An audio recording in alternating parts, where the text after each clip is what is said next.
이제 돈은 벌 때가 있고 지킬 때가 있다. 그래서 투자에 있어서 제일 1원칙은 안 잃는 거니까 어쨌든 요 짧은 기간에 다 지나가겠지만 만에 하나라도 돈을 좀 조절을 많이 하고 있는 중이고요. 예, 요즘 같은 때 무리하게 투자를 하면은 좀 리스크 관리가 힘들어질 그렇죠. 수 있거든요. 그러니까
네, 반갑습니다. 한주주입니다. 오늘은 서재영 투자교실의 담임 선생님, 담쌤 서재영 대표님을 모셨습니다. 대표님 안녕하세요. 네, 안녕하십니까. 네. 대표님 요즘 학교 운영 잘 되고 계신가요? 다들 열심히 공부해 주셔서 네. 제가 큰일 났어요. 왜요? 더 공부해야 되니까. 뭐 이렇게 네. 수준이 점점 높아지시니까 청출노람이라고 네. 구독자분들이 우리 그 부분들이 막 수준이 급격히 올라오니까 이제 저도 덩달아 더 위로 가야 돼요. 네. 가만히 있다가는 큰일 날 것 같아요. 그러니까요. 수준이 정말 보통이 아니라고요. 네. 그래서 대표님께서도 그 구독자분들의 댓글을 통해서 뭐 배우시기도 하시고 그 댓글 또 이렇게 공유해 주시기도 하시잖아요. 가끔씩. 네, 너무 많이 네. 배우고 저는 이렇게 다수의 대중분들하고 소통해 본 경험이 없잖아요. 네. 댓글을 다 읽는데 읽으면서 최근 점점 더 명확해지는 거 하나는 정말 착하시다. 진짜 선하신 것 같아요. 대한민국 국민들이 얼마나 선하고 착한지를 제가 온몸으로 느끼고 있어요.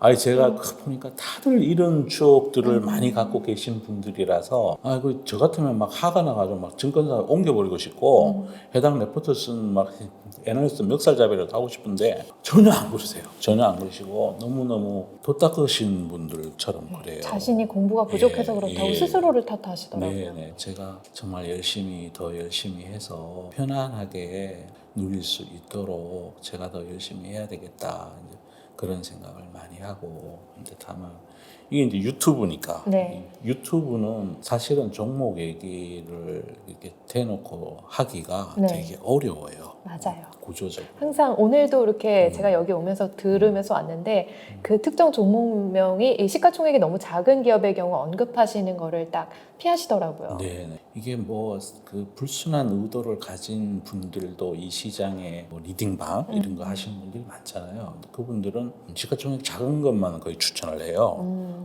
이제 거기에서 그렇게 많이 당하시고 나서도 분노하지 않으시고 아이고 내가 그냥 팔자가 이런가 보다 이러시는지 슬퍼. 너무 그런 게 많아서 네. 제가 요즘은요 걸핏하면 울어요 진짜. 이거 그냥 댓글을 하도 읽었더니 네. 요즘 누가 툭 건드리면 네. 울 것 같아. 네. 서재영의 투자교실 그 유튜브를 통해서 기초 많이 다지신 분들께서는 그 실전의 투자 학교 한번 참여해 보시면 좋을 것 같고요. 네, 이제 다음으로 주식 시장의 현황에 대해서 조금 넘어가 보도록 하겠습니다. 대표님께서 투자를 하실 때 그 시장의 미시적인 부분에 더 초점을 맞춰서 투자를 하시는 걸로 알고 있습니다만 그럼에도 불구하고 이 시장의 거시적인 경제도 함께 보시는 걸로 알고 있는데 네, 지금 요즘에 증시를 어떻게 보고 투자를 하시는지 궁금합니다. 지금 지수가 한 2,500 정도 되거든요. 그렇게 비싸지도 않고 싸지도 않는 예. 그 가운데 선에 어디 있는 것 같아요. 근데 제가 원래 이제 지수에 대한 공부를 많이 안 하는데 그 큰 리스크가 있는 것들은 제가 항상 조심스러워 하거든요. 가령 미국 부채 협상 네. 제발 이제 잘 됐으면 네, 좋겠고 아직도 그게 좀 해결이 어제 안 됐죠. 저녁에 네. 했는데 그게 또 최종 네. 결론이 안 나서 네. 바이든 대통령이 원래 가기로 했던 섬나라 두 군데를 패스하고 네. 히로시마에서 바로 미국으로 돌아간다 그러니까 이게 이제 5월 말까지는 해결이 돼야 되니까. 그 제가 왜 그러냐면 그 2011년에 아픈 추억 때문에 2011년도에 어떤 일이 있었나 어우. 하면 그때가 이제 미국이 금융위기를 거치고 나서 좀 굉장히 힘들었을 때인데 그러다 보니까 금융위기 때 돈을 너무 많이 써버린 거죠. 이제 부채가 한도에 초과해서 간당간당한 상황에서 그게 이제 좀 원만하게 해결이 잘 안 되는 상황에서 미국의 신용등급이 강등이 됐었습니다. 그때 네, 몇으로 떨어졌었죠? BBB로 떨어졌어요. 네네.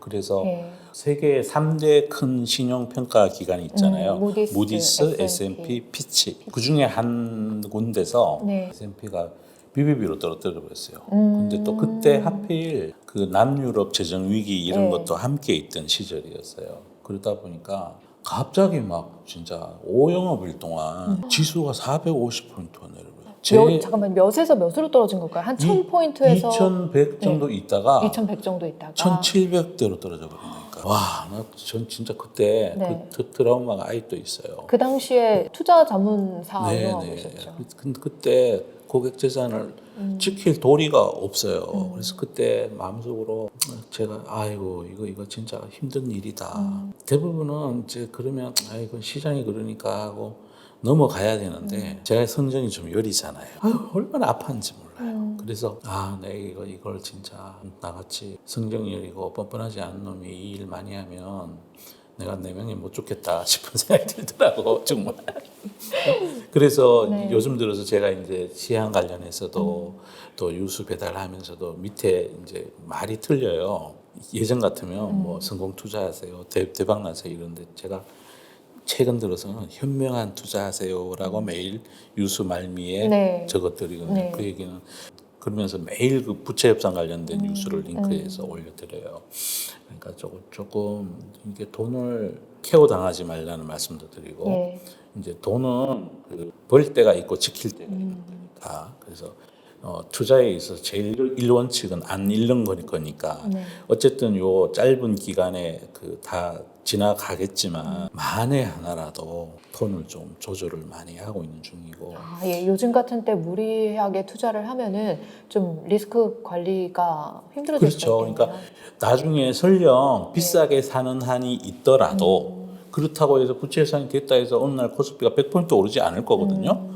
분명히 또 기회를 줄 거고 또 하반기 되면 경기 침체 어쩌고저쩌고 이런 얘기도 나올 거고 예. 또 여름 휴가 시즌 되고 그러면 또 시장의 매기가 줄어들 거고 지금도 거래량이 많이 줄어 있으니까 네. 그래서 지금은 욕심낼 때가 아니다라는 그런 취지에서 그렇게밖에 말씀을 못 드려 내가 이게 유튜브의 한계인 거야.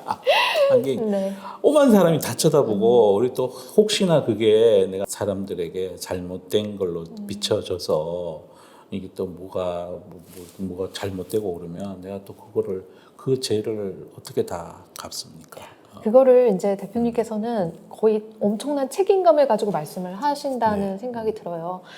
근데 우리 유튜브를 시청하는 사람들은 사실 이런저런 많은 의견들을 들어보고 통합해서 이 데이터를 확인하고 자신이 스스로 마지막에 최종 결정을 내려야 되는 거잖아요. 그러니까 대충 그렇게 생각하면 되는데 저는 이게 마음이 잘 안 돼요. 그게. 보통은 그런 식으로 생각하고 자신의 의견을 말씀하시는데 대표님께서는 좀 그런 책임감 때문에 더 마음이 무거우신 것 같은데요.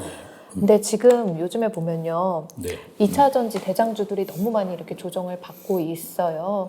근데 미래 한 3년 후, 5년 후를 생각하면서 이 가치 투자의 관점으로 지금 들어가신 분들이 그래도 또 이렇게 최근에 주가가 밀리니까 굉장히 좀 힘들어하고 있습니다. 이런 거에 관련된 고민 되게 많이 그러니까 받으시죠? 2차 전지 관련된 아주 좋은 회사들인 경우에 제 생각엔 그렇습니다. 이게 시간이 지나가면 점을 결국 넘어갈 거라고 생각을 해요. 근데 다만 이게 원래 너무 많이 올랐잖아요. 이 섹터가. 네. 이 섹터가 너무 많이 올랐기 때문에 많이 오른 것들에 대한 반작용, 조정 심리, 주가의 상대적 위치에 대한 시장의 불편함, 그리고 또 세상이 변하는 거에 미리 포트폴리오가 준비되어 있지 않는 거대한 세력들, 뭐 이런 것들이 종합적으로 녹아들어서 주가를 조정시키고 있는 중인데 그렇다고 뭐 조정폭이 아주 크진 않고 또 가만히 뉴스를 체크해 보시면 펀더멘탈적으로 팔아야 될 일이 발생한 게 없어요.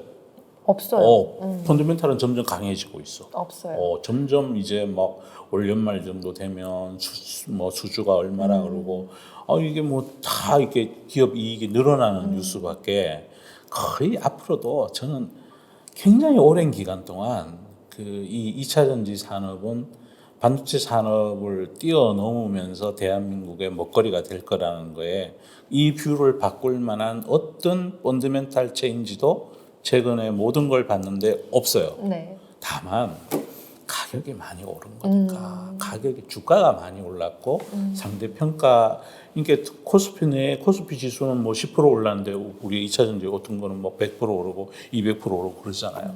그러면 불편해하는 분들이 많이 생기죠. 준비 안 된 분들이. 네. 그래서 이제 요즘도 매일 기사를 보면 주가에 관련된 예전에는 산업면에 나와야 될 뉴스들이 증권면에 막 나와요. 불편하다는 거지 사람들이.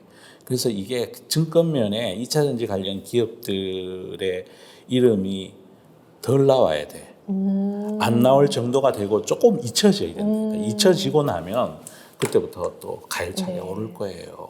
근데 그렇게 잊혀질 때쯤 되면은 주가가 좀 많이 하락한 상태에 아니요, 있겠네요. 더 많이 아니에요? 그렇게 크게 하락하지는 전 않을 걸로 생각을 하는데 그렇네요. 예. 이제 뭐 거기에 뭐 수많은 공매도들이 들어가 있고 그러니까 기업이 5가지 변화에 잘못된 길을 들어간 어떤 기업이 있다 그러면 네. 이제 상장 폐지될 때까지 계속 내려갑니다. 네. 내려가는데 얘는 그거랑은 틀려. 예. 얘는 이렇게 그냥 상승하는 장기적으로 상승하는 패널 속에서 네. 급하게 올랐다가 눌림목 주고 또 그 다음에 또 이렇게 내렸다가 이렇게 급등하지는 않아요. 왜 그러냐면 주가의 상대 위치도 있는 데다가 아직은 불편한 분들이 많으니까. 그래서